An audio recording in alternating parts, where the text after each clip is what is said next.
Hello and welcome to another episode of Morgan's Pop Talks, breaking down the latest in reality TV and pop culture.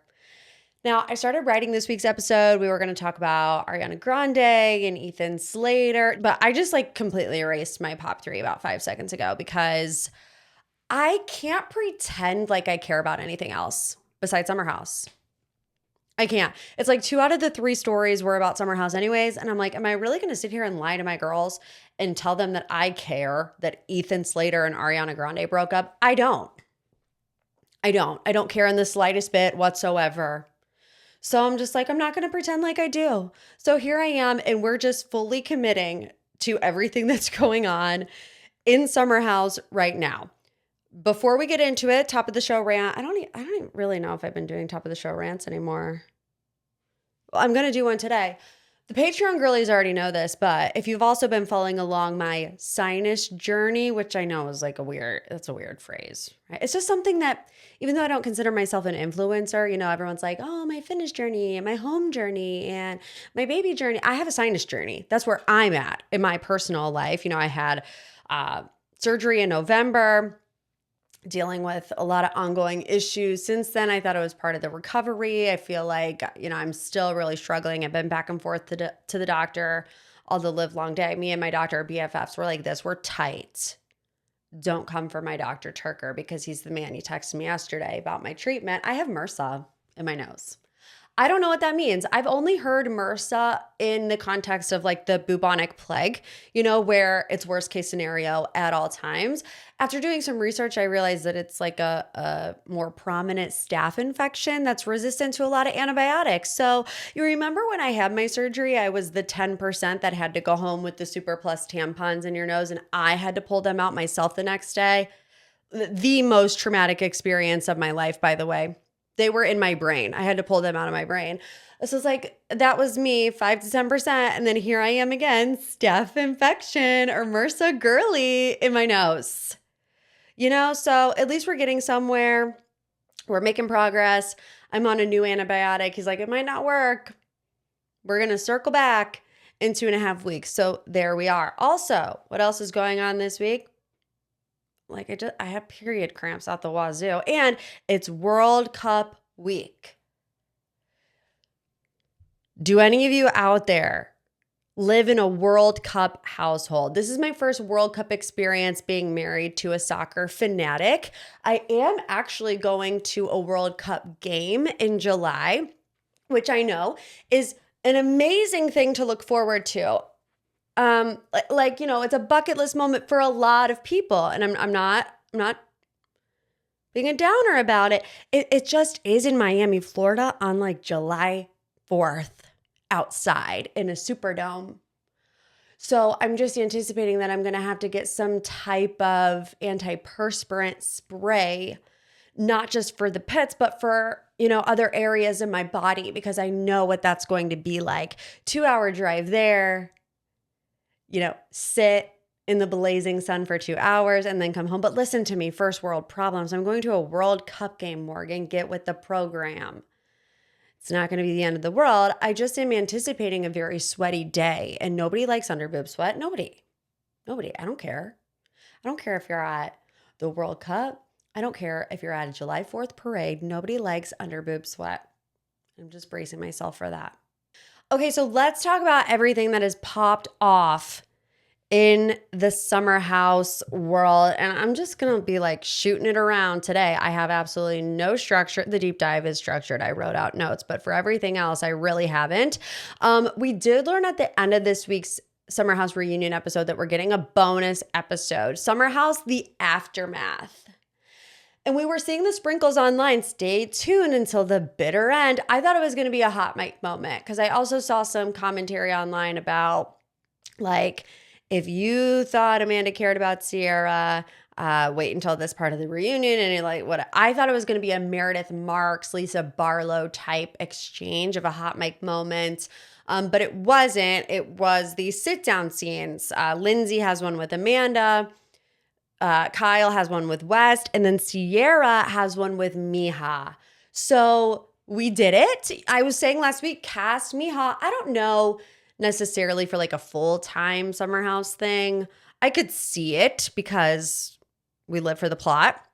But they are coming together for at least this little bonus episode. And also, we heard Kyle say a while back that he sat down with Wes for 3 hours, and Wes said on his like grubby little podcast that he filmed with Kyle, but he didn't know what for, if it was for Summer House or in the city. Well, now we know it's the aftermath. So what we got in the trailer was like seemingly Lindsay trying to have a come to Jesus moment with Amanda, like shake her and be like, Amanda, first of all, West is running around telling everybody that you were obsessed with him. And Amanda's like, well, he pursued me. So I want to say first red flag, but it's like 1200th red flag at that point, right? And Amanda's crying, saying, I really feel stupid. And Lindsay's like, you should. And then she goes to Italy with him, and she's spitting in West's mouth at an Italian restaurant. Like, if you're worried about looking stupid, girl, we need to really start making some different decisions. But anyways, Kyle and West have a sit down, and Kyle asks him, do you love her? And West says, I do love her, and like have for a very, very long time. I need to know what constitutes as a very, very long time for West Wilson, because whenever they did this reunion, they weren't using the word love yet, right? They weren't ready to use it. But now all of a sudden it's a very, very long time, which, you know, they copped to the fact that there was some type of emotional connection happening over the summer. I mean, hello, anybody with eyes that watches the show Summer House can see that their friendship certainly deepened, but there also was this layer of physicality to it. And I'm getting ahead of myself because this is all in my Summer House deep dive, but Mia calls it out at the reunion where she says, West, you're hugging her in the hallway. She's like sobbing in your arms, tussling her hair. Later, you go outside and like graze the side of her chest. And so it's like when you're building this deep emotional connection with somebody who's here for you in your hardest moment in time and also touchy-feely with you like that, it just tends to be a domino effect. So I feel like Wes is able to look back at that now and be like, did I love her then? Is that why I was acting that way then? Or is it to save face? I mean, that's what we're also all thinking. There's no way that Amanda and Wes can frolic through a field of daisies out of this with it just being a fling. They really have to commit to it. And I think West had some time to digest everything that happened at the reunion, everything that was said to him.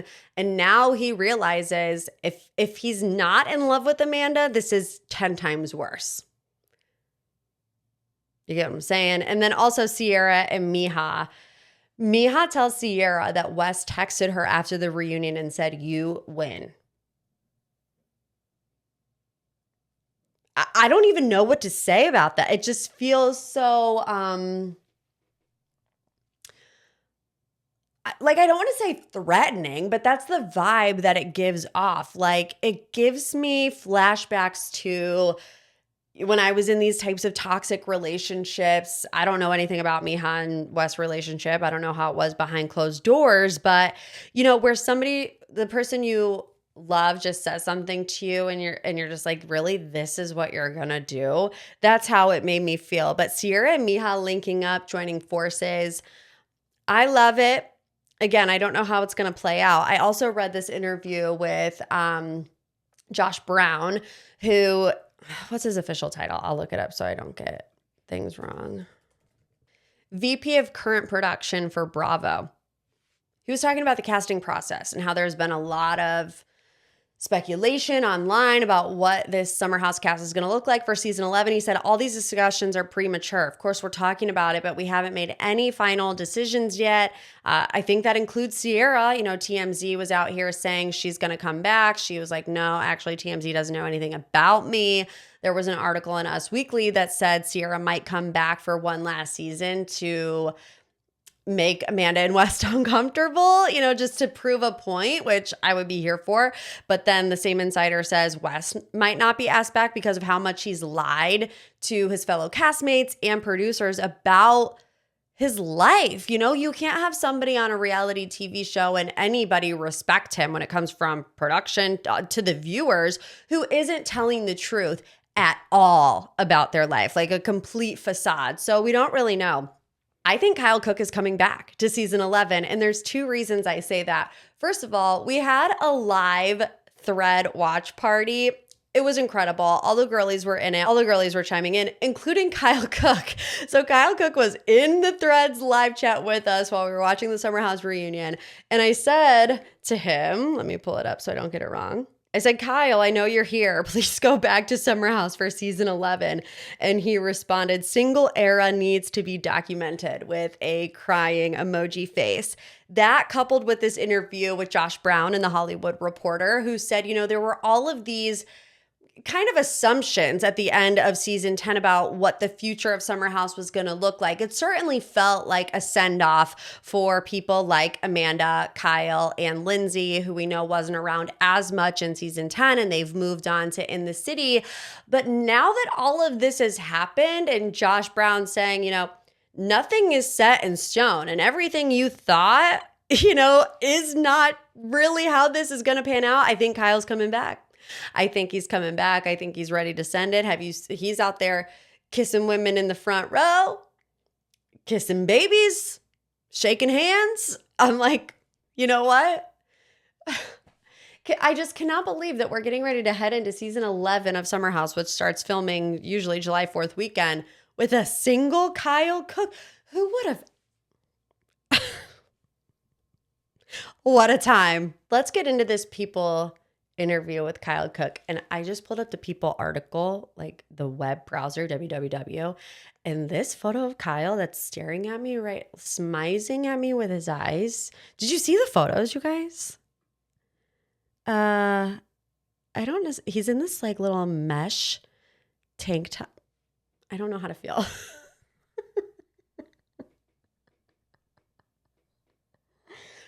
Look at the photos and then come back to me, okay? But he is spilling some major tea. What I found to be most interesting is what he said about Amanda in filing for divorce. Let me scroll down because it's actually quite a ways down, and I still see more pictures of him in this mesh top. Okay, this is interesting about the divorce. So it's towards the end of the interview, and it says, as for the next steps in their separation, he says the plan is to do a walkaway divorce in lieu of a prenup. It was actually Amanda who took the first forward step in the legal process. He says he received an email from her lawyer in mid-March, right around when the rumors of Amanda and Wes started swirling. Looking back, he says, quote, for someone who doesn't take a lot of initiative, he thought it was kind of weird. I'm like, wait, is there some ulterior motive in terms of why she's all of a sudden expediting the divorce? Yikes on bikes, say yikes on bikes, which we are going to get into the timeline of it all. That's a big part of today's deep dive because I'm not buying it. I touched a little bit about it last week, but especially after part 3 of the reunion, none of it makes sense. And we're going through the Instagram post together as well. But anyways, he said, the first time that really my heart dropped into my stomach was just a few days before we posted our separation announcement. I checked Amanda's location and she was at West's apartment. I compared notes with Sierra. We were like, yeah, something is definitely going on. And then a second incident, he said Amanda was in LA for work, checked her location, and she was at this Irish dive bar. And he said this is not something that Amanda would do by herself. So he was like, she has to be with West. He also said that Amanda told Sierra first about the relationship between her and West. Sierra called him to give him the heads up, but Amanda didn't tell him until 9 hours later. He said she doesn't move out until the beginning of November. When she finally did move out, we were creating separation to make an effort with one another. So the idea was we go to couples therapy, we go on a date every single week. He says, well, none of that happened. We weren't really putting any effort into making the marriage work anymore. So that's kind of what we're seeing play out on In the City as well. He denies the fact that he stepped out of his marriage physically. He said, am I guilty of inappropriate behavior? Absolutely. But I'm talking about leaning in to talk to someone at a loud, noisy club. I'm a very personable, extroverted, flirty guy. I'll own to that. Too flirty for a married man, yes. I acted out by staying out too late. It was not a physical affair. He says busy schedules and the holidays didn't help, which I don't know if you've ever paid attention to this, but it seemed like Amanda and Kyle never spent any of the holidays together, which we also all thought was very weird. He said a tipping point was when Amanda bailed on attending a New Year's Eve event with him after they got into a fight over a brand partnership earlier in the day. He admits he stayed out too late to spite her. He said, I'm not saying that that was the right way to handle it, but at that point, I guess I was just almost pushing her away. And I guess that set the wheels in motion for her, which is also interesting because internet sleuths are out there pulling up videos of West on New Year's Eve and saying that it's Amanda's jacket that is draped over the chair. So on the reunion, she says, I spent that night at home by myself. Internet sleuths are like, nope, that's Amanda's jacket. And if you're thinking, oh, it's just a jacket, it could be anywhere. Well, again, the internet sleuths go a step further. And somebody did I guess she might have done an AMA or something where people were asking about the coat. And it was this year. And she said, oh, this is old Zara. I'm sorry, you will not be able to find it because I got it so many years ago. So very notable coat. And if you've been paying attention to the Instagram, you know what coat I'm talking about. It's like the black and white stripe. It is a cool coat, I must say. He says instead of jumping into a new relationship, he thinks Amanda would have been well served being single and working on herself and going to therapy. He says, I think that was one of my biggest issues over the last couple of years is there's talking about mental health and depression, then there's doing something about it. I think she was probably lonely for a long time because I was lonely for a long time. And I think that West immediately filled a void. I can understand it in a vacuum, right? Which, Kyle has been protective over Amanda in the aftermath because he knows her mental state so well. And, I don't know enough about that to really speak on it. But I was thinking last night watching part 3 of the reunion that Amanda really just could have used some time to find her independence and to find her own voice, to get out of a 10-year relationship that was not a great one. And, that really left some damaging scars in Amanda. And we already know she has low self-esteem. Jumping from that relationship into a relationship with West, I just feel like was probably one of the worst things that she could have done, not just in the friends circle, but for herself too. So I really just wish she would have been able to take some time to herself and find herself again. And Kyle also talks about his mistakes. He says, just because they end up in this relationship doesn't erase my flaw, my mistakes, and my regrets. He says, I'm really disgusted with how I spoke to Amanda. I've done my best to apologize and learn from it. Honorable mention before we get into the deep dive, the fact that Jennifer Lawrence was the Bravo superfan that helped find the culprit of the leaked audio gate 2026. I mean, how, what, when, why? I need to know more information. She's obviously got connections in the industry, but I just really need to know how this all came to be. Wait, of course, Jesse just dropped the timeline on his Instagram. Should we read it? You guys, what are they doing to me? I have become insufferable, and guess what it is? It's black background, white text.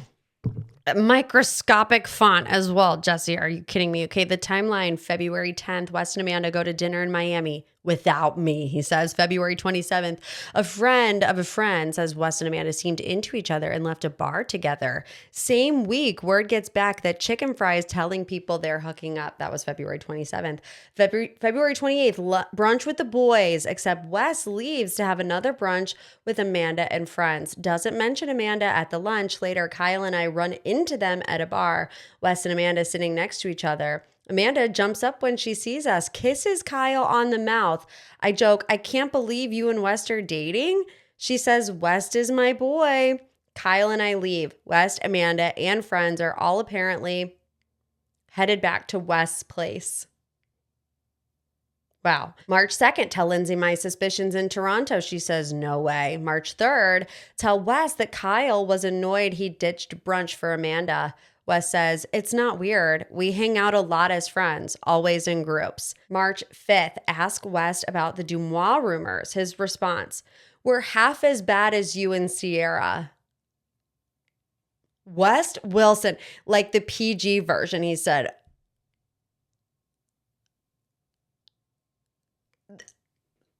I'm stunned. I'm speechless. March 6th, Cabo. FaceTime Sierra. Sierra's suspicious too. I call Kyle. He still thinks nothing is going on. He tells me Amanda's location was off. The morning after we ran into them at the bar, he was supposed to pick up the dogs that morning. March 10th, Wes sends me a Reddit thread of someone saying, I think they're hooking up. Asks me to stop feeding into it, says that the rumors online are almost over. I say, I'm not telling randos in Cabo that I think you're hooking up. His words, there's nothing to confirm. It was kind of funny for a day, but I'm tired now.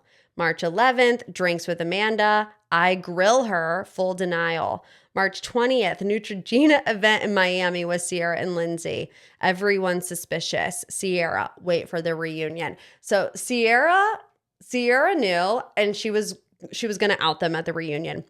March 21st, randomly go meet West out. Amanda there too, didn't know. We all go back to his place. Amanda jokes sarcastically, are you going to add this to the list of reasons why you think I'm messing with my best friend? I leave. This is the type of stuff that's insane to me. The type of things that they say to their friend's face, adamantly denying. It's like one thing to be like, no, like don't play into it. But for Amanda to say something like, are you going to add this to the list of reasons why you think I'm hooking up with Wes? Because you are. Because you are, and you're a liar. Wow. Anyways, March 22nd, Kyle checks Find My Friends. Amanda stayed over. March 30th, rumors spreading. Still believe them that there's nothing true based on what they've told me. I text West love and support, feeling bad for them. March 31st, news drops, confirms everything. I call West out for lying. He's nonchalant. Shocker. I ask how long it's been. He says a little over a month. He tells me he thinks he loves her.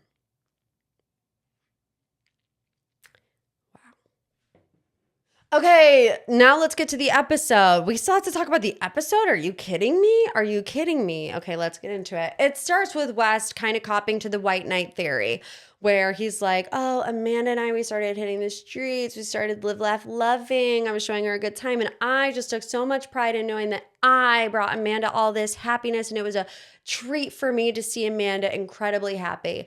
And Amanda saying, it was not this slow burn. It just like flipped on like a light switch whenever Wes looked at me in my eyes and said, do you think something's going on here?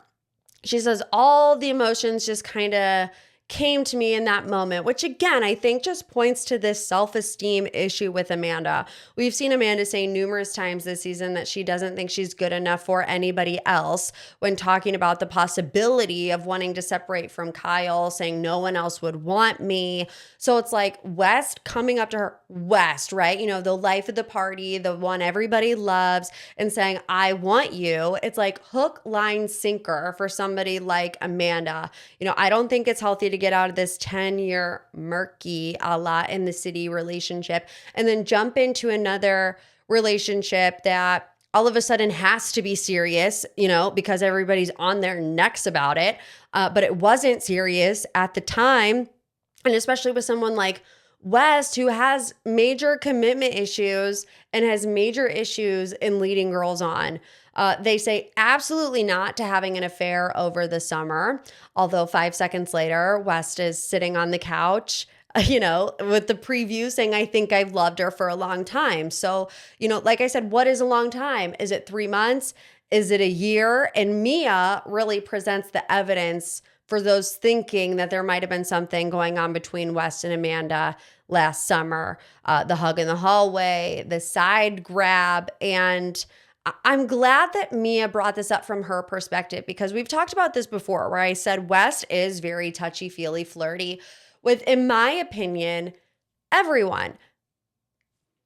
From the show's aspect, I've seen him hug Mia before. I've seen him be like whatever. But according to Mia, it's a different level, which I appreciate this insight because it's something that we're not able to fully clock because we're not there all the time.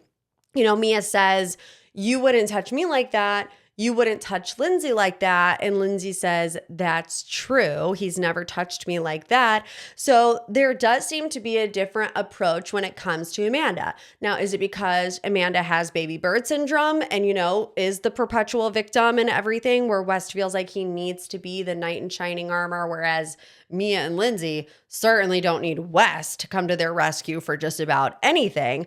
But I think it's fair to say that the emotional connection happened this summer, and that's coming from West. He says, look, that's fair. Looking back at it, I can see why, you guys might come to that conclusion. And Amanda says, but not in a romantic way. But this is what Amanda's not getting, is that it's inherently romantic. Whether she wants it to be in a romantic way or not, that's why you can't act that way towards a married woman.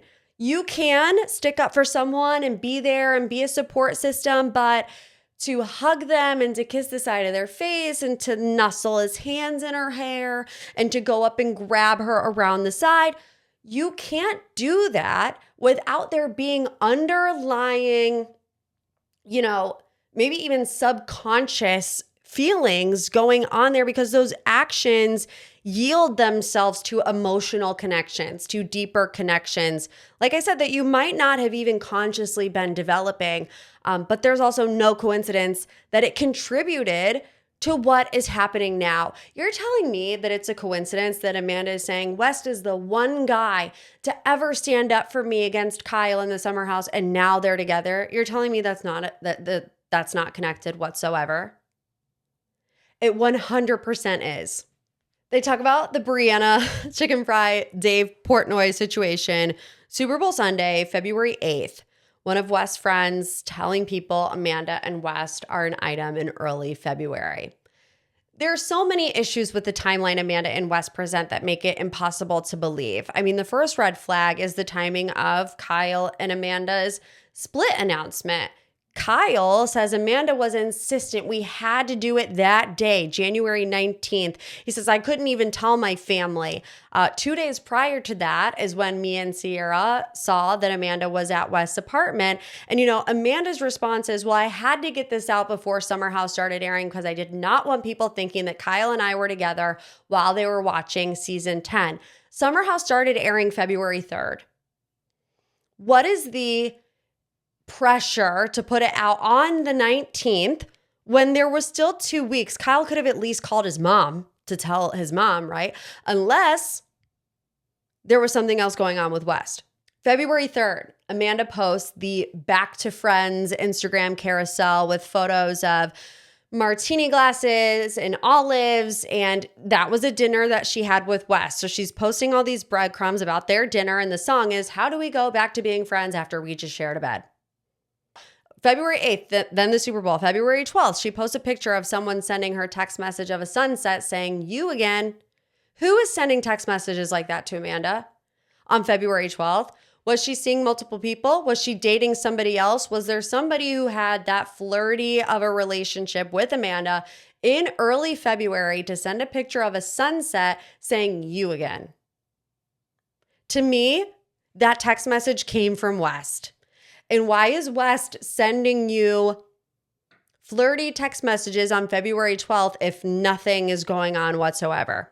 Also, in the extended version, the rest of the cast says West is the only person who uses the invisible ink. And Amanda's like, you got my friends use the invisible ink as well. But it seems to be like a well-known fact amongst the friend group that West texts using the invisible ink. So all of these little photo dumps in early February you're trying to make us believe did not come from West. It's crazy. We get into the West and Miha of it all. 14 months, West was not the clearest with Miha about the status of their relationship. He tells everyone, I told her that we weren't exclusive. Sierra says, stop lying. You sent her flowers on Valentine's Day. You flew her out to Bozeman to go to a football game with you and your dad. You were telling her that you loved her. She thought you guys were in an exclusive relationship. And West goes, yeah, actually, like Miha did think that we were in an exclusive relationship. And you didn't ever think that it was your responsibility as someone who has been in some kind of relationship with her for 14 months to clarify? And that's what Sierra says. Like, there's all these loopholes. There's all these ambiguous uh, titles and lack of titles and, just never really defining any relationship with a woman in his life. It's like, so I'm confused. Is this cheating? Is he loopholing her? It's like, can you imagine how Mija feels about all of this? And, learning all of this information garners a reaction from Amanda. She's like, I knew some of this information. I didn't know all of this information. So that coupled with, this little sneak peek we get for next week's episode where Lindsay tells her, Wes is telling everybody that you were obsessed with him.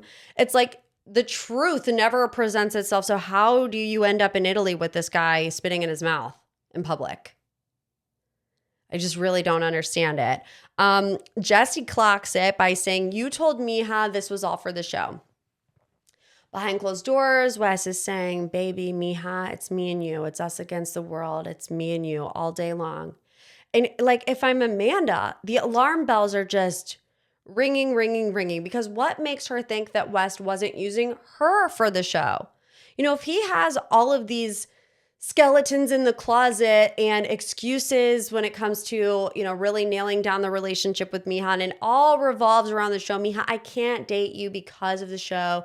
It will ruin it. It's like, if I'm Amanda, how do you not think that he's doing the same thing to you? But the opposite. You get what I'm saying?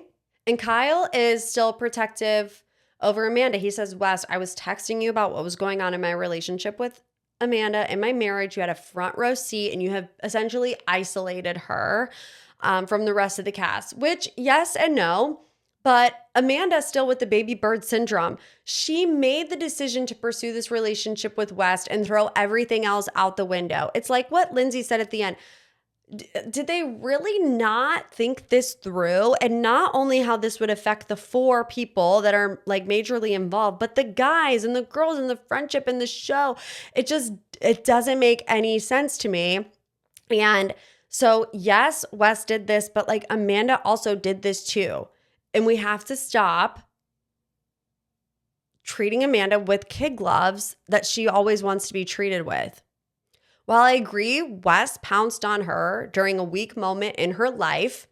It seemed, Amanda, it's like every time Amanda tries to explain something, it always happens to her and it's never her. Even the Instagram song, she's like, I pulled up Instagram and, I picked this song. As a millennial woman, absolutely not. There is meticulous reasoning behind every single thing we post and the song that goes along with it. Choosing songs like Crushing and Back to Friends and, posting all of these text messages between Wes and then saying, this is how much I care, the invisible ink. It's just like, Amanda, you are choosing to do these things. You have to own up to it. And she refuses to do that. Andy also asked her, is this a real friendship with you and Sierra, or is this a show friendship? That was not in the original version. That was in the extended version. And she said, no, this is a real friendship. It would be insane for me to say that it's not. The cast had some reactions to Amanda saying she has not watched this season of Summer House back. In the extended version, Kyle says, do you plan on watching it? Because it kind of feels like a cop-out. He says the second to last episode was the hardest thing I've ever had to go through.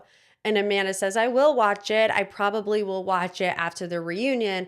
It's like, why? Like, you need all of the context now, especially with Sierra. I mean, for all of us, the most jarring thing has been seeing all of these deeply emotional and personal friendship scenes between Sierra and Amanda. And for Amanda to be like, I don't think I'm going to watch it, to me feels dismissive. Honestly, Amanda says, the internet has been dragging me. I can pinpoint what the internet is going to say about me watching these scenes. That's why I'm not watching them back. It's like, well, maybe you should. And maybe you should take some inventory of it. Meanwhile, Sierra's in tears over discussing the season back. And at this point, Andy's spoon feeding Amanda, have a heart to heart with Sierra. Look at your friend that's crying to you.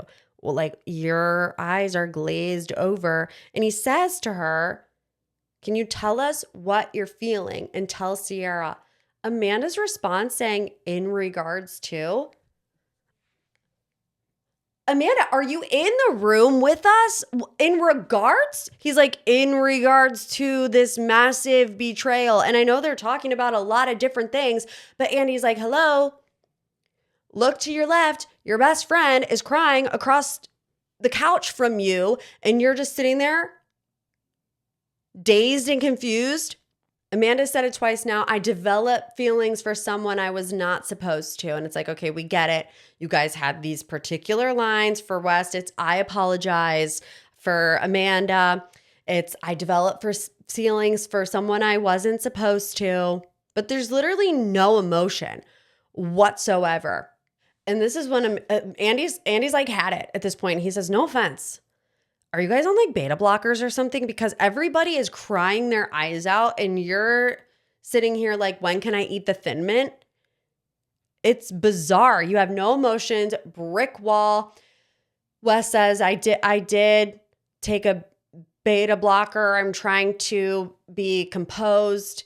Like he's licking his lips, he's wiping his sweat, like lather, rinse, repeat. And, Sierra had some thoughts about that too. She got on Threads afterwards and was like, by the way, beta blockers don't make you void of all emotion. They help you in like your fight or flight. I've never taken a beta blocker. I can't tell you what it does or what it doesn't do. But if I'm Andy, I'm ticked. Like, why are you coming to the reunion like that? And honestly, they're like, oh, at least we showed up. No, you didn't. You didn't show up. Like, did they? Were they in the room with us? I really don't think that they were. And as Amanda is trying to relay some sort of message to Sierra, I don't even know if she really was trying to relay anything to Sierra, but she keeps saying like, I wasn't fully thinking it through. She was being willfully ignorant about it. She had to deep down know the type of damage that this would cause, not only her friendship with Sierra, but for the rest of the cast. And she was just so easy breezy, live, laugh, love, running the streets with West, that I don't know if she just suppressed it or didn't want to acknowledge it or whatever, but it seems insane to think that she didn't really think any of that through.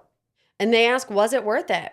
She can't answer it. And she's like, I don't know, because it's too early, right? It's too early. They're not using the word love. They've had these strong feelings. I wish I could have both. I wish I could have my friendship with Sierra and this relationship with West. And they're talking about getting back to their early days. We're like, dude, you're in your early days. Your early days were 2 days ago.